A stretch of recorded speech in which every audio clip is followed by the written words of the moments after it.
మా యూట్యూబ్ ఛానల్కి స్వాగతం. న్యూమరాలజీ, వాస్తు, హస్త సాముద్రిక శాస్త్రాలలో నిష్ణాతులుగా పేరు పొందిన డాక్టర్ నాగేశ్వరరావు గారు మరియు వారు మనతో పాటు ఉన్నారు. వారిని అడిగి మరిన్ని విషయాలు, మనం ఆస్ట్రాలజీకి సంబంధించిన వివరాలు చాలా డీటెయిల్డ్గా తెలుసుకునే ప్రయత్నం చేద్దాం. నమస్కారం నాగేశ్వరరావు గారు. నమస్కారం మేడం. ఎలా ఉన్నారు? బాగున్నానండి, మీరు ఎలా ఉన్నారు? చాలా బాగున్నాం నాగేశ్వరరావు గారు. ఈరోజు మిమ్మల్ని ఈ విధంగా కలుసుకోవటం నిజంగా మాకు చాలా ఆనందంగా అనిపించింది. ఎంతోమందిని ప్రతిరోజు అసలు ఒక్కసారి ఫోన్ ఓపెన్ చేయగానే ఒక మీ రాసి ఇదా, ఈ డీటెయిల్స్ ఇవి అంటే అవి చదివేసుకొని ఓకే ఈరోజు బాగుంది అంటే వాళ్ళు హ్యాపీగా లీడ్ చేస్తారు. లేదు అందులో ఏదన్నా ఉందనుకోండి ఈరోజు మీకు పలానా అంటే అదే ట్రాన్స్లో వెళ్ళి వాళ్ళ పని చేస్తూ ఉంటారు. నిజంగా ఇలా ఇంతమందిని అంటే ప్రతి ఒక్కరూ ఒక్కొక్క విషయం ఒక రాశనో లేకపోతే నక్షత్రం అనో చెప్పేస్తే, ఇప్పుడు మీరు ఇందులో పిహెచ్డి చేశారు, ఇవన్నీ పూర్తి చేశారు కదా, ఇంత చదువుకుని చేయాల్సిన అవసరం ఉందంటారా? నిజంగా ఆస్ట్రాలజీ అంటే ఏంటి? ఎవరిని ఆస్ట్రాలజర్ అనాలి? ఈ రోజుల్లో ఏమవుతుందంటే ఆస్ట్రాలజీ అనేటువంటిది ఒక బిజినెస్ లాగా తయారైంది. ముఖ్యంగా ఏంటంటే మనం డబ్బులు ఎర్న్ చేసుకోవడానికి ఒక మార్గం ఇది అనేటువంటి దాంట్లో అందరూ కూడా నేను ఆస్ట్రాలజర్, నేను న్యూమరాలజిస్ట్, నేను వాస్తు అనేటువంటిది ఎక్కువగా మనం చూస్తున్నాం. నేను ఆస్ట్రాలజీలో సుమారుగా 1987 నుంచి ఆస్ట్రాలజీలో ఉన్నాను. పామిస్ట్రీలో కూడా ఉన్నాను. చాలా సబ్జెక్ట్స్ స్టడీ చేశాను. ఉస్మానియా యూనివర్సిటీలో ఆస్ట్రాలజీ డిపార్ట్మెంట్ ప్రొఫెసర్గా కూడా వర్క్ చేసి పిహెచ్డి వాళ్ళకు కూడా నేను గైడెన్స్ ఇచ్చాను. So based on my experience and my studies, ఆస్ట్రాలజీని ఏమంటారంటే వేద చక్షువు. వేదము అంటే ఏంటంటే వా ఇదం వేదం. వా అంటే టు నో, తెలుసుకోవడం. ఇదం, ఇదే వేదము. అంటే తెలుసుకోవడం అంటే ఏం తెలుసుకోవడం? ఏదైతే మనకి తెలియదో దాన్ని తెలుసుకోవడం, అంటే జ్ఞానాన్ని తెలుసుకోవడం. దీన్ని వేదంలో అంటే దాన్ని వేదానికి డెఫినేషన్గా చెప్పారు. అంటే వేదంలో ఉన్నది కాంపెండియం ఆఫ్ నాలెడ్జ్, అంటే జ్ఞాన సంహిత, ఒక జ్ఞానాన్ని అక్కడ వేదంలో ఉంచారు. వేద చక్షు, అటువంటి వేదంలో మనకి చాలా ఉపాంగాలు కూడా ఉన్నాయి. అందులో జ్యోతిష్యాన్ని ఒక ఉపాంగం అన్నారు, వేద చక్షువు అన్నారు. చక్షువు అంటే కన్ను. మనిషి శరీరంలో ఎన్నో భాగాలు ఉన్నప్పటికీ కూడా కళ్ళు కనిపించకపోతే మనకి జన్మ అనేటువంటిది నిరర్ధకం అని మనకు తెలుసు. ఎందుకంటే కళ్ళ ద్వారానే మనం ఏదైనా చూస్తాము. కళ్ళు కనుక మనకు కనిపించకపోయినట్లయితే బాహ్య ప్రపంచానికి మనకి ఉండేటువంటి ఆ కమ్యూనికేషన్ కట్ అయినట్టే. సో ఇక్కడ ఏమైందంటే వేదం ఉపయోగించుకొని బాహ్యంగా మనం ప్రపంచాన్ని చూసే విధానం ఆస్ట్రాలజీలో ఉంది. అంటే ఫ్యూచర్ ఏంటి? ఒక టార్చ్ లైట్, మనం చీకట్లో ఒక టార్చ్ లైట్ వేసినట్లయితే మార్గం చాలా క్లియర్గా కనిపిస్తుండదు. ఇక్కడ గొయ్యి ఉంది, అక్కడ హిల్ ఉంది, అక్కడ ఏదో చెట్టు ఉంది, మనం చూసుకుని జాగ్రత్తగా వెళ్ళగలుగుతాం. అటువంటి లైట్ జ్యోతిషము, జ్యోతి అంటే లైట్. అటువంటి లైట్ని మన చేతికి ఇచ్చారు కాబట్టి దాన్ని జ్యోతిషం అని కూడా అన్నారు. సో ఈ జ్యోతిష్కుడు లేదా ఈ ఆస్ట్రాలజర్ని ఏమంటారంటే దైవజ్ఞుడు అని అంటారు.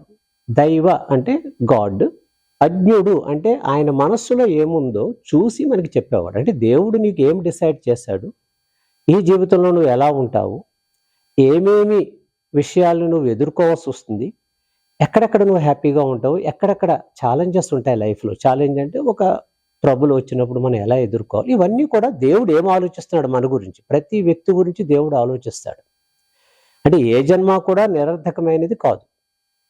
మనుషులు కానివ్వండి, చీమలు కానివ్వండి, కుక్కలు కానివ్వండి, ఏదైనా సరే నిరర్ధకం కాదు. దానికి ఏదో ఒక మీనింగ్ ఉంటుంది. ఆ మీనింగ్ని దేవుడి యొక్క మనస్సులో దూరి దాన్ని తెలుసుకుని మనకి చెప్పేవాడు ఆస్ట్రాలజర్, దైవజ్ఞుడు.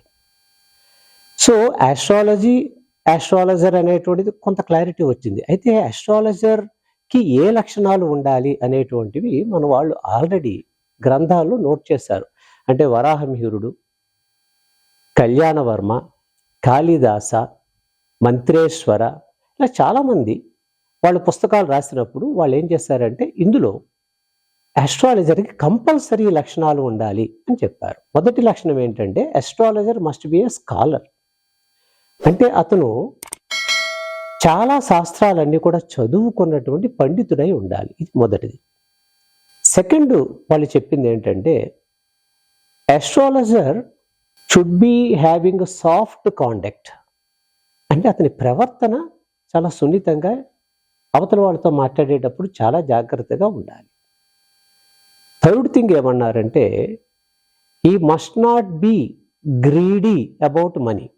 అంటే అతను దురాశాపూరితంగా డబ్బులు అంటే సొసైటీని ఏదో విధంగా దోచుకుని డబ్బులు సంపాదిద్దాం అనేటువంటిది ఆ నేచర్ ఉండకూడదు. నాలుగవది ఏంటంటే he must be A mathematician. అంటే అతనికి ఈ గణన ఆస్ట్రాలజీలో వచ్చేటువంటి గణన అంటే క్యాలిక్యులేషన్స్ అన్నీ కూడా అతనికి తెలిసి ఉండాలి. ఇవి 4 ప్రధాన లక్షణాలు ఉంటేనే అతని ఆస్ట్రాలజర్ అంటారు. అంటే మనకి ఈరోజు ఈ గ్రహం ఎక్కడుంది, శని గ్రహం ఎక్కడుంది, గురుగ్రహం ఎక్కడుంది, లేకపోతే యురేనస్ ఎక్కడున్నాడు, ప్లూటో ఎక్కడున్నాడు, ఈ క్యాలిక్యులేషన్స్ అన్నీ కూడా మనం చేతితో వేయగలిగి చెప్పగలిగి ఉండాలి. ఆ పరిజ్ఞానం అంతా కూడా ఉంటేనే వాళ్ళని ఆస్ట్రాలజర్స్ అంటారు. సో ఇక్కడ మనం ప్రస్తుత సొసైటీని చూసినట్లయితే ఈ లక్షణాలు మనకి కనబట్టలా. ఇంకొకటి ఏంటంటే సమాజంలో ఒక పెద్ద కన్ఫ్యూజన్ ఉంది. అరే పలానా ఆస్ట్రాలజర్ ఉన్నారంట, ఆయన దగ్గరికి వెళ్ళి నేను ఏదో చెప్పించుకుంటాను, నాకు ఒక డౌట్ ఉంది. అయితే ఆయన ఆస్ట్రాలజరా కాదా మనకి ఎలా తెలుస్తుంది? అందరూ చక్కగా డ్రెస్ వేసుకొని పెద్ద పెద్ద బొట్లు పెట్టుకొని ఏవో వస్త్రాలు వేసుకొని రుద్రాక్షలు వేసుకొని కూర్చుంటే అందరూ ఆస్ట్రాలజర్స్ ఏమో అని మనం అనుకుంటాం.